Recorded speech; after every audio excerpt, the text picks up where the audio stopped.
అర్థవంతమైన చర్చకు మాకు ఎప్పుడు అభ్యంతరం లేదు. కానీ అబద్ధాల ప్రాతిపదికన ప్రజలు శిక్షించిన తర్వాత కూడా ఇంకా ఇదే ఊకదంపుడు ఉపన్యాసాలతోని ప్రజల్ని మభ్యపెట్టాలని చూస్తే ప్రజలేమో అమాయకులు కాదు సార్. ఎందుకంటే అసెంబ్లీ ఎన్నికలలో లెక్క తేల్చారు. ఆ లెక్కతో సరిపోక ఇట్లనే మొదటి శాసనసభ సమావేశాలలో తొండి లెక్కలు అన్నీ చెప్తే పార్లమెంట్లో గుండు సున్నిచ్చారు. అయినా కూడా ఆలోచన మారలేదు, విధానము మారలేదు. ఔటర్ రింగ్ రోడ్డు 159 కిలోమీటర్లు ఆనాడు కాంగ్రెస్ పార్టీ అద్భుతంగా ప్రపంచానికి ఆదర్శంగా ఉండే ఔటర్ రింగ్ రోడ్డును నిర్మిస్తే లక్షల కోట్ల రూపాయల విలువైన ఔటర్ రింగ్ రోడ్డును పల్లి బఠానీలకు అమ్ముకున్నట్టు 7,000 కోట్ల రూపాయలకు అమ్మి తెగనమ్మి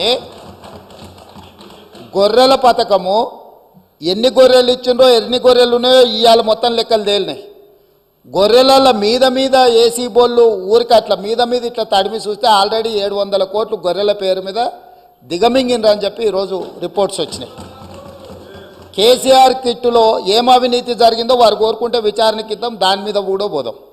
ఇదే కాకుండా గొప్ప పథకం అని చెప్పిన బతుకమ్మ చీరలలో జరిగిన అవినీతి మీద కూడా బతుకమ్మ చీరలు చేనేత కార్మికులకు పని కల్పిస్తున్నాం అని చెప్పి సూరత్ వెళ్ళి కిలోల కింద చీరలు తీసుకొచ్చి ఆడబిడ్డల్ని మభ్యపెడితే ఆడబిడ్డలే బయటకు వచ్చి తగులబెట్టిర్రు. అవి ఏడగడుతురు వ్యవసాయ పొలాలలో పిట్టలను బెదిరించడానికి బతుకమ్మ చీరలు కడుతున్నారు. ఆడబిడ్డలు ఎవరు కట్టుకోలే అధ్యక్ష. అంటే బతుకమ్మ ఒక సెంటిమెంట్ తెలంగాణ ఆడబిడ్డలకు, ఆ సెంటిమెంట్ను కూడా దోపిడీకే ఉపయోగించుకున్నారు. గొర్రెలు మా యాదవ్ సోదరులు అమాయకులు, మంచోళ్ళు, నమ్మితే ప్రాణం ఇచ్చేటోళ్ళు మా కుర్మ యాదవ్ సోదరులను అడ్డం పెట్టుకొని వందలాది కోట్ల రూపాయలు కొల్లగొట్టి మింగుతే ఇవాళ వాళ్ళ పంపకాలలో పంచాయతీలు వస్తే పోలీస్ స్టేషన్లో వాళ్ళే ఫిర్యాదు చేసుకుంటే ఆ కేసు ఏసీబీ విచారణకు తీసుకుంటే ఇవాళ ఇప్పటికే మీదనే 700 కోట్ల రూపాయలు వచ్చినాయన్నారు. ఇప్పుడు ఈడోళ్ళు వచ్చి కూర్చున్నారు. అదేవిధంగా మొన్నటి వరకు పదే మమ్మల్ని సవాల్ విసిరిండ్రు. ఏమని? అసలు కాళేశ్వరం మీద మేము పెట్టిందే 80,000 కోట్లు, కాళేశ్వరం ప్రాజెక్టే 80,000 కోట్లు అయితే 1,00,000 కోట్ల రూపాయల అవినీతి ఎట్లా జరిగింది? రాహుల్ గాంధీ గారు లీడర్ కాదు రీడరు అని ఇట్లాంటి మాటలు వీళ్ళే మాట్లాడారు. ఇప్పుడేమంటుండు?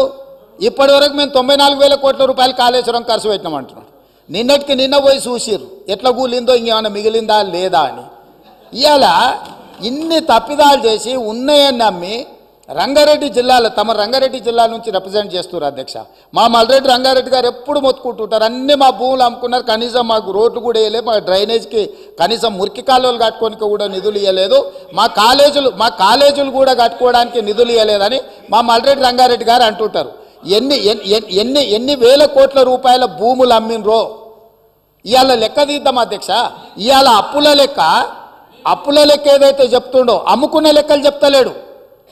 ఇవాళ మేము ఇది కట్టినాం, మేము అది కట్టినాం, ఈ కట్టడాలు చెప్తున్నాం. అమ్ముకున్న లెక్కలు కూడా తెలవాలి కదా అధ్యక్ష.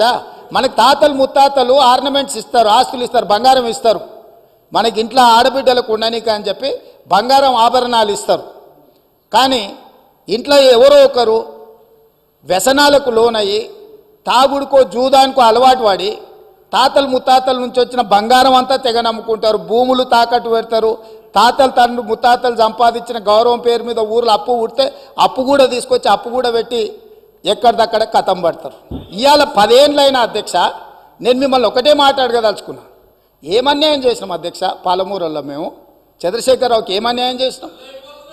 2009లో కరీంనగర్ జిల్లాలో అక్కడ ఓడగొడతారని భయపడి పాలమూరు జిల్లాకు వలస వస్తే వలసలు పోయే పాలమూరు జిల్లా ప్రజలు గుండెల్లో పెట్టి చూసుకొని భుజాల మీద మోసి పార్లమెంటుకు పంపిస్తే పార్లమెంటుకు పోయి ఇవాళ తెలంగాణ రాష్ట్రం వచ్చినాక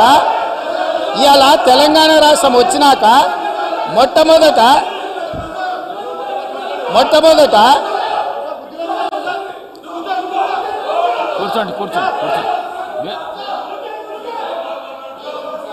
మొట్టమొదట ఆనాడు ఆదరించి భుజాల మీద మోసి పార్లమెంటుకు పంపిస్తే తెలంగాణ రాష్ట్రం వచ్చిన తర్వాత వచ్చిన తెలంగాణ రాష్ట్రానికి మొట్టమొదటి ముఖ్యమంత్రిగా వారి బాధ్యత ఏంది అధ్యక్ష?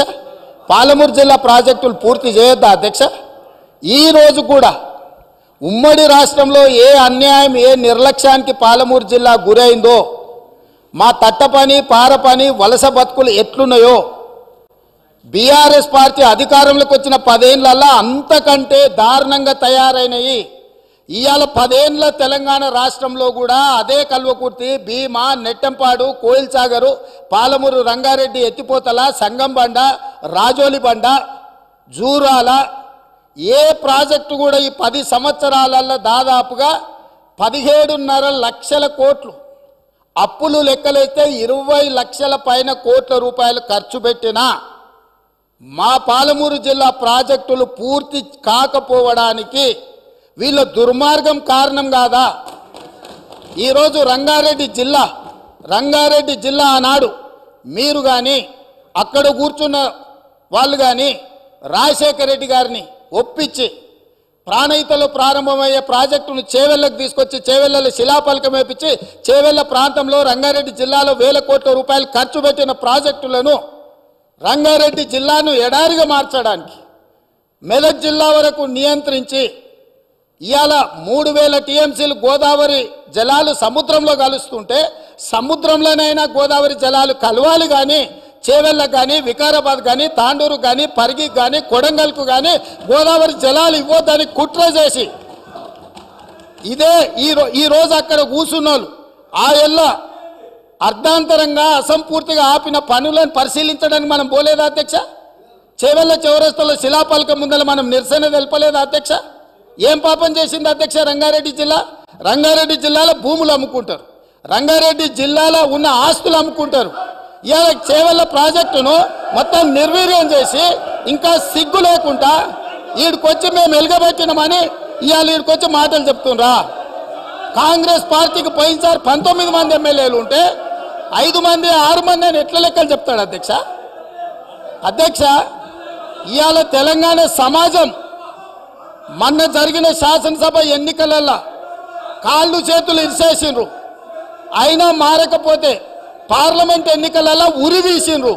గుండు సున్నా ఇచ్చినాక కూడా బుద్ధి మారకుండా ఇట్లా మాట్లాడు కరెక్ట్ కాదు అధ్యక్ష. విద్యుత్తు మీద కూడా నేను మా మంత్రివర్యులు చెప్తారు, విద్యుత్తులో కేంద్ర ప్రభుత్వాన్ని మేము ఏదో పోరాటాలు చేసినామని తప్పుడు ఒప్పందాలు ఏమేం చేసిండ్రో మీటర్లు పెట్టడానికి ఒప్పుకున్న అనుమతులు ఏంటో అన్ని లెక్కలు తీసి ఇదే సభలో పెట్టి అడుగుతాము.